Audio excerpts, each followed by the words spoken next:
Bună, eu sunt Corina Ionescu, sunt în Liceul Teoretic Nicolae Iorga, dar am fost la preselecții în Liceul Alexandru Ioan Cuza. Am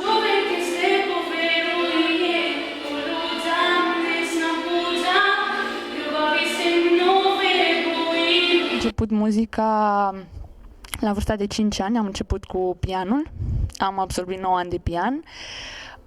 Iar mai târziu, la vârsta de 9 ani, am început canto, având o prietenă care făcea muzică și am zis să încerc și eu. Și de atunci am continuat și iată-mă aici.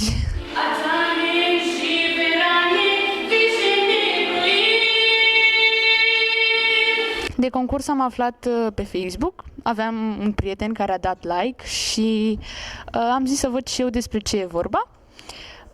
Liceul meu nu era pe listele din listele concursului, dar am contactat echipa și mi-au zis că pot să mă duc la un liceu din listele liceurilor participante.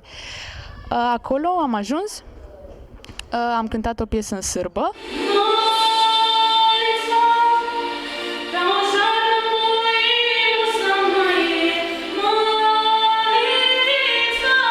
Că cei din juriu au rămas foarte impresionați pentru că eu consider că am fost altceva,